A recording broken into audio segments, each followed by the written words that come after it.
tous. Alors nous voilà pour un nouveau shiur du grand Rabbin d'Israël, le Rav Yitzhak Yosef Shlita. On va continuer avec l'aide d'Hachem sur les lois de Kibud Avaim. Les semaines précédentes, on a vu que cette mitzvah de Kibud Avaim, qui est une mitzvah extraordinaire, la mitzvah du respect des parents, elle tient les Chaora une grande marloquette, une grande discussion.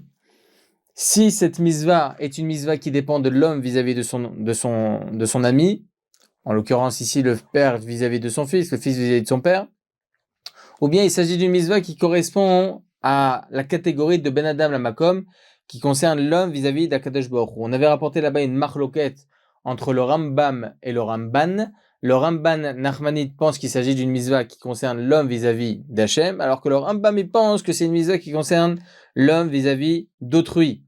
Et ce qui est très intéressant, on a vu Baruch Hashem plusieurs conséquences halachiques sur cette marloquette.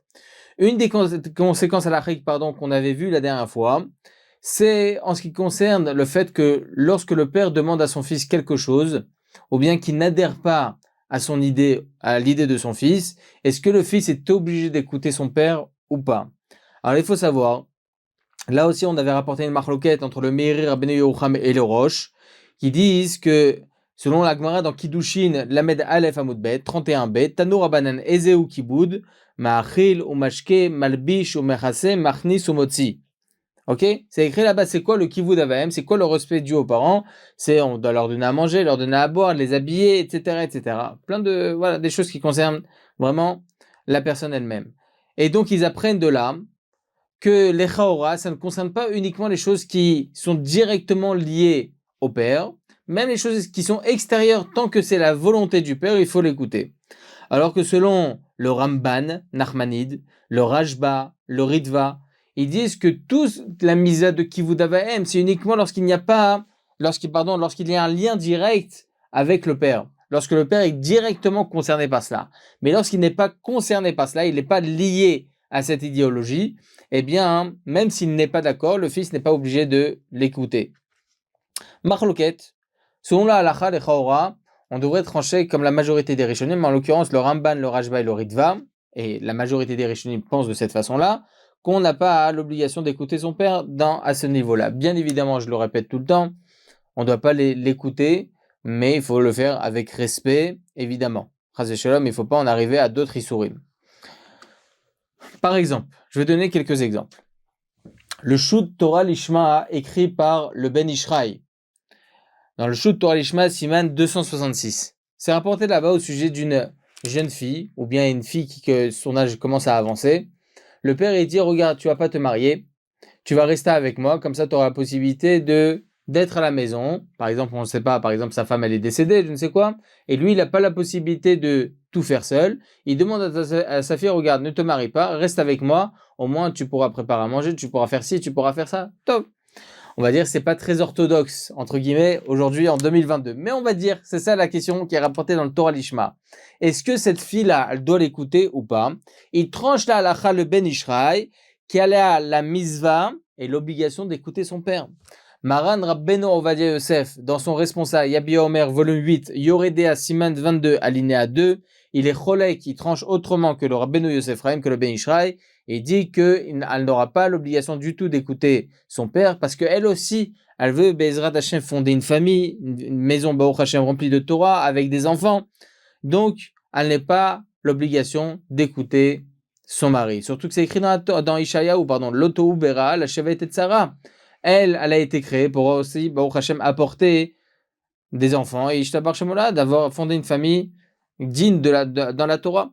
Donc, Maran Rabbeinu Ovadia Yosef, il n'est pas d'accord avec le Ben Ishraï à ce sujet. C'est pour cela qu'on voit les Chaora que sont la halacha, uniquement les choses qui le concernent à lui, ou bien à elle, si on parle de la mère. Alors là, le fils ou la fille est dans l'obligation d'écouter l'un des parents, mais dans le cas où ça ne le concerne pas directement, le fils ou la fille peuvent faire selon leurs idéaux. Alors évidemment, tout ce que je dis maintenant, que ça reste bien évidemment dans l'idée de la Torah. Mais si le père maintenant demande à son fils de ne pas faire telle et telle chose parce que ça a sourd par exemple, alors bon, elle va et que l'enfant puisse écouter, mais évidemment là c'est plutôt une réflexion totalement logique que le fils doit écouter son père dans ce cas de figure. Autre chose, le Maharik, un des Gdolim, le Rav Yosef Kolon, Rabbi Yosef Kolon, il y a 550 ans. C'est un des premiers Acharonim avant Maran à Shulchan Aruch. Il dit comme ça, Rabbi Yosef Kolon, c'était à peu près la même époque que Rabbi Yosef Karo. Et il se pose la question, si maintenant il y a un jeune homme, Baruch Hashem Ben Torah, qui veut se marier avec une jeune fille qui vient de se convertir et qui, Baruch Hashem Blainara Tsanoua, comme Blainara, vraiment une bonne conversion, elle a passé une bonne conversion. Et Baruch Hashem, il s'est attaché à elle, il veut se marier avec elle. Baruch Hashem, tout s'est fait en bonne et due forme. Baruch Hashem, c'est une Yehoudia, c'est une juive en toute, en bonne et due forme. Donc, il voudrait se marier avec elle. Et là, le père, un des parents, il dit, non, je veux pas que tu te maries avec elle, c'est pas bon pour le nom de la famille, tu vas pas te marier avec une convertie, etc., etc. Donc, une convertie, Baruch Hashem, qui est tsanoua, qui a tout ce qu'il faut, elle a toute sa place dans le Ham Israël. Mais bon, lui, il a cette idée, d'accord? Est-ce que le fils est dans l'obligation d'écouter son père ou pas?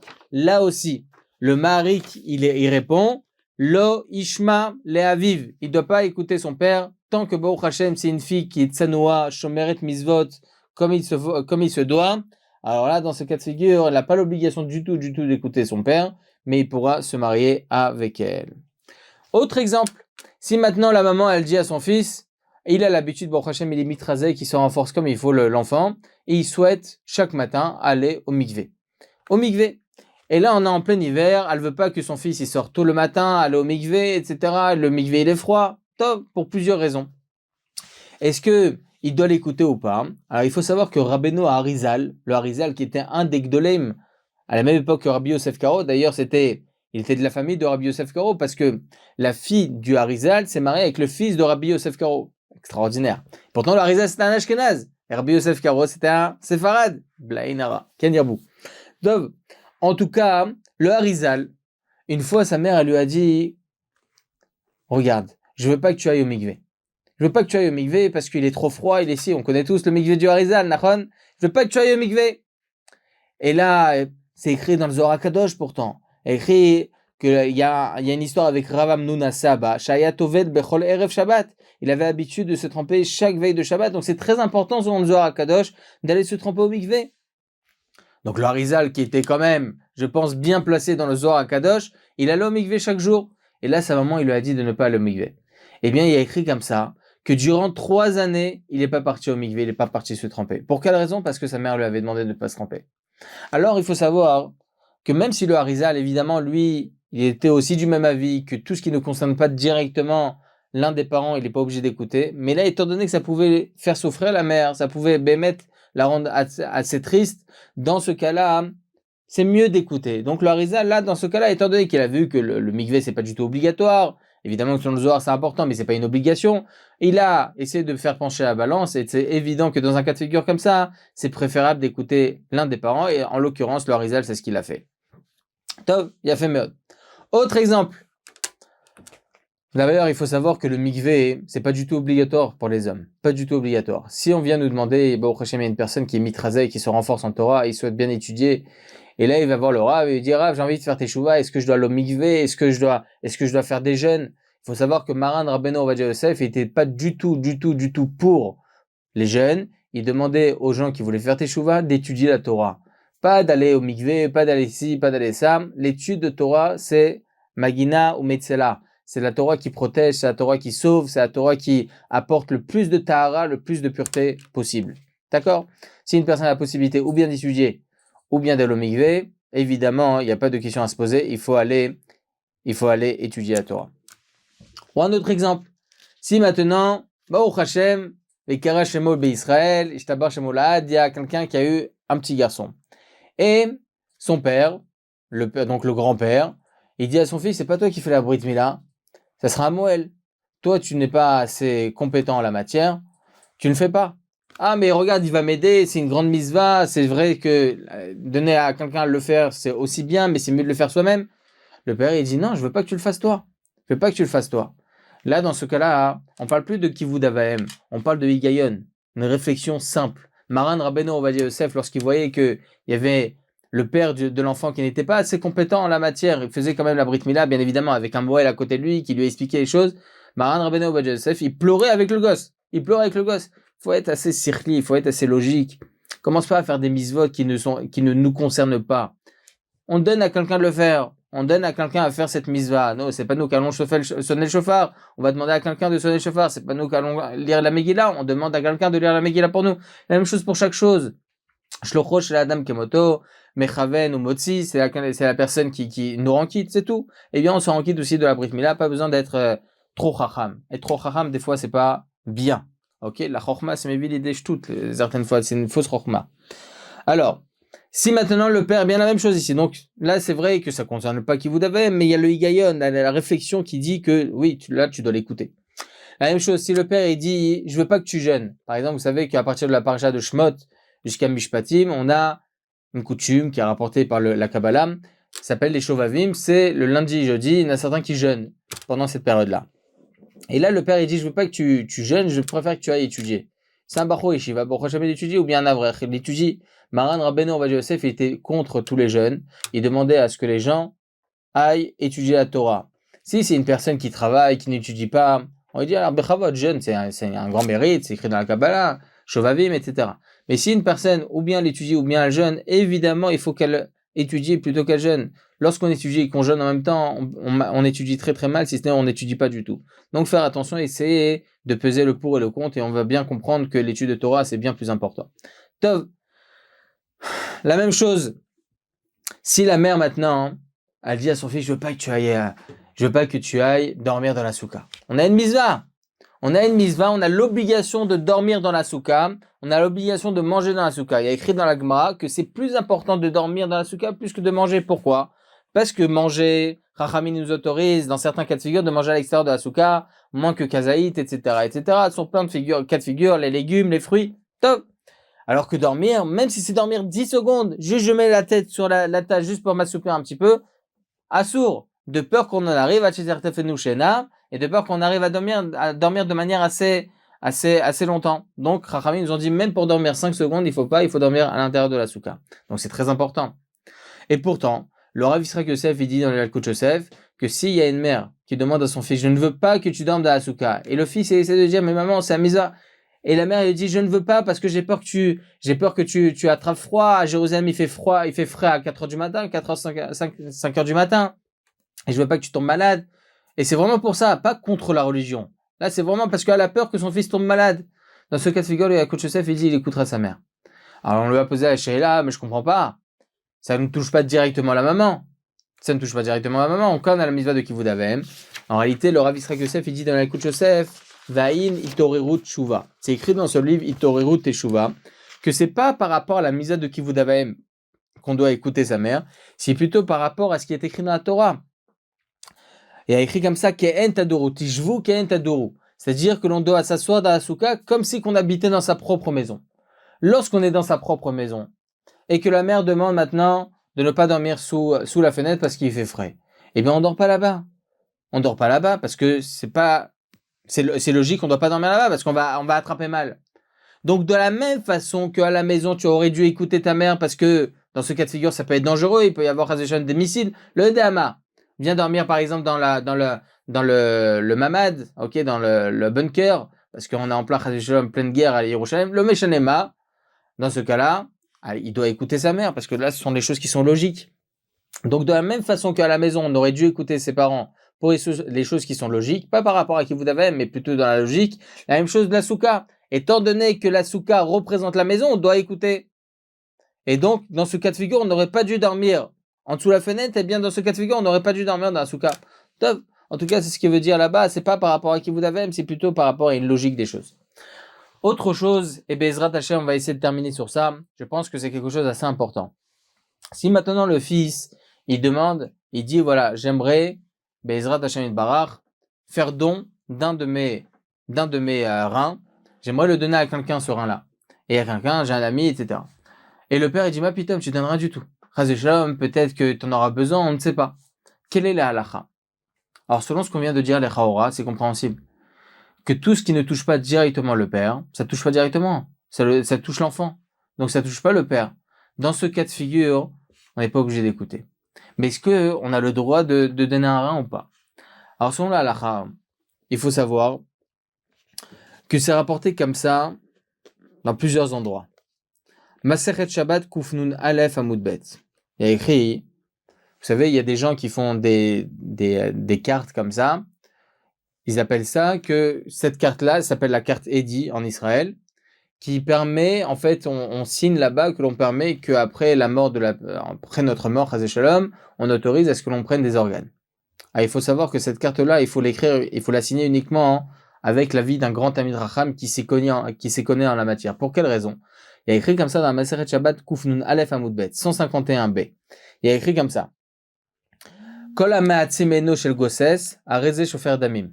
Tout celui qui même ferme les yeux d'une personne qui est agonisante, c'est comme si qu'il l'avait tué. Parce qu'on ne sait pas toucher même un petit quelque chose, c'est possible ça va engendrer que la personne, Chazé Shalom, décède plus rapidement.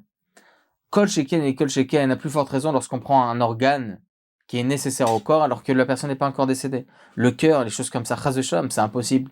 Impossible. Une personne qui est morte, on ne peut plus lui prendre le cœur et l'utiliser pour faire le don d'organes. On ne peut plus l'utiliser parce qu'il est mort. Si une personne est juste morte cérébralement et on dit non, on va te prendre le cœur, ben ça marche pas. Chazé Shalom, c'est tuer la personne. C'est assourd. C'est assourd. La personne est considérée comme un tueur, comme ça c'est écrit dans la Gemara. Il y a certaines choses où c'est permis. C'est écrit comme ça, par exemple, que la rétine de l'œil est encore viable quelques heures après le décès de la personne. Et en réalité, aujourd'hui, Baruch Hashem, ils ont trouvé cette chokhma extraordinaire, qu'ils prennent la rétine de l'œil après que la personne soit décédée. Ils la prennent, ils peuvent l'implanter dans l'œil d'une personne qui est aveugle. Et Bezrat Hashem, ça peut lui apporter qu'il puisse voir après par la suite. C'est une grande misva. Dans ce cas-là, c'est une misva. En plus de ça, la rétine, c'est moins qu'un kazaïd. On ne va pas rentrer dans tous les détails. En tout cas, on voit de là qu'il y a certains organes qui sont permis. On a le droit de les donner après le décès. Après, il faut voir avec un Talmid Chacham, il s'y connaît. Baruch Hashem, les choses ne sont pas dites comme ça, stam dans une vidéo. Il faut écrire cette carte-là et s'autoriser uniquement grâce à un avis rabbinique pointu. D'accord? Mais là, dans ce cas de figure, est-ce qu'on a le droit, en tant que personne vivante, de donner un rein? Alors, il faut savoir qu'aujourd'hui, la très grande majorité, si ce n'est même quasi-totalité des personnes qui donnent leur rein, qui sont, Baruch Hashem, en bonne santé, ils n'ont aucun problème de vivre qu'avec un seul rein. Donc, il dit, Maran Rabbeinu Ovadia Yosef, qu'on a le droit. Il se rapporte sur quoi? Il y a une marloquette lechaora entre le Yerushalmi et le Bavli. Le Yerushalmi rapporte une histoire avec Rav Ami, il a écrit Masechet Terumot, fin du Pérek 8. Il a écrit là-bas que Rav Ami, il a été pris par des brigands. Il a été pris par des brigands. Et ils ont dit, on a besoin d'une rançon, $1 million. Je te barre chez Moulad. Sinon, on le tue. Et là, ils sont arrivés tous au Beth Midrash, Rabbi Yonatan, tous les gdolim de la génération, ils étaient là au Beth Midrash. Ils ont dit, qu'est-ce qu'on fait? Rabbi Yonatan a dit, Ikra Hamed Bessadino. Et mais qu'est-ce qu'on va faire? On va lui donner de l'argent? On peut pas, on n'a pas cet argent. On va aller le sauver, on va se mettre en pikoar nefesh, Rav Shalom. Donc on le laisse comme ça, Kadosh Borou, Yarlet Nishmato, et c'est tout à la mémoire de Rabbi Ami. Resh Lakish, il le revient, j'ai dit, ma pitam, ça va pas ou quoi? Resh Lakish, il a dit, je vais aller le sauver. Je vais aller le sauver. Qu'est-ce qu'il a fait, Resh Lakish? Il a écrit comme ça. Resh Lakish Aya Be'avro Rosh Hashanah. Donc c'était un des grands brigands à l'époque. Baruch Hashem, il a fait des chouvas. Qu'est-ce qu'il a fait? Il est parti, il s'est combattu avec eux, il s'est battu avec eux, il les a gagnés, et Baruch Hashem, comme ça, il a pu libérer Rabbi Ami. De là, on apprend que Resh Lakish s'est mis en safek sakana, il s'est mis en possible danger de mort pour sauver son ami qui était sûr d'être dans un danger de mort. Donc on voit de là qu'on a le droit de se mettre en safek pikoar nefesh, en peut-être danger de mort, pour sauver une personne qui est sûre et certain, Chazé Shalom, en danger de mort. Et pourtant, on a un Talmud Bavli, dans la Masachet Nida, 61b, où c'est écrit là-bas une histoire. Bnei Agalil she'atzalem kol sheratzchu nefesh. Il y a des Bnei Agalil, des Juifs de la Galilée, où malheureusement il y a eu un Lachon Hara qui est tombé sur eux. Ils ont dit, c'est eux qui ont tué telle et telle personne. Et ces gens-là, ils se sont sauvés. Ils se sont dit, on va nous attraper, on va nous tuer. Et ils sont partis voir qui? Ils sont partis voir Rabbi Tarfon. Rabbi Tarfon, c'était un richissime, Blain Hara. Il avait une très grande villa, très grande maison. Il dit, s'il te plaît, Rabbi Tarfon, sauve-nous et protège-nous et cache-nous. Il dit, Rabbi Tarfon, oh, laissez-moi tranquille. J'ai pas envie de me mettre en safek pikoar nefesh. C'est peut-être moi qui vais être tué à cause de ça. Laissez-moi tranquille. Il les a laissés partir. Rabbi Tarfon, pourquoi tu les sauves pas? Pikoar nefesh. Il dit, bah aussi, je vais me mettre en pikoar nefesh à cause d'eux. Donc il les a pas sauvés. Donc les Chaora, on voit de là un avis contraire, que les Chaora, il faut pas se mettre en safek pikoar nefesh pour une personne qui est en pikoar nefesh, qui est en danger de mort. Marloquette, les Chor. On doit suivre le Talmud Bavli. On doit suivre ce qui est écrit dans le traité, dans la Maseret Bavli. La Lacha, comme ça on tranche la Lacha. Mais Maran Rabbeinu Ovadia Yosef, il dit en ce qui concerne le don d'organes, entre autres le rein, on parle que du rein pour l'instant, qu'on peut le donner lorsqu'on est encore vivant, et bon, prochain plus de 95% des cas, tout se passe pour le mieux, même pour la personne qui a donné son rein. Le Maran Rabbeinu Ovadia Yosef, il dit ça ne nous concerne pas ces cas de figure. Il dit le Rav Yosef pour ce don-là, étant donné qu'une très grosse, si ce n'est même une quasi-totalité des gens sont en bonne santé après avoir donné leur rein, c'est pas Safek Pikor Nefesh, c'est un Safek qui est lointain, très très très lointain. Donc on pourrait donner le rein. En tout cas, la Khalema assez. S'il y a un des parents qui ne veulent pas, il faut essayer de leur expliquer. Et s'ils ne veulent pas quand même, on peut le faire, Besseter. Il faut essayer de leur expliquer les choses, Benachat. Baruch Adonai l'Olam, Amen, Amen.